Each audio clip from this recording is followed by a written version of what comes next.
Today, I want to try to do a front lever. I've never done one before. I did a muscle up like, I don't know how long ago, like 2, 3, 4 weeks ago. I don't really remember. It's been a while. I haven't tried any calisthenics movements in like maybe a year and a half, I think. So I'm pretty new to this stuff, but let's give it a shot. I want to see how much of a front lever I can do. Okay, that sucks. Let's try that again. Fuck. You know, I feel like I need to warm up more, I'm not gonna lie.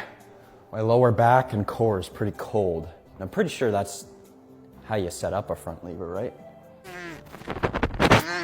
Fuck. Fuck. Again. Maybe a wider grip?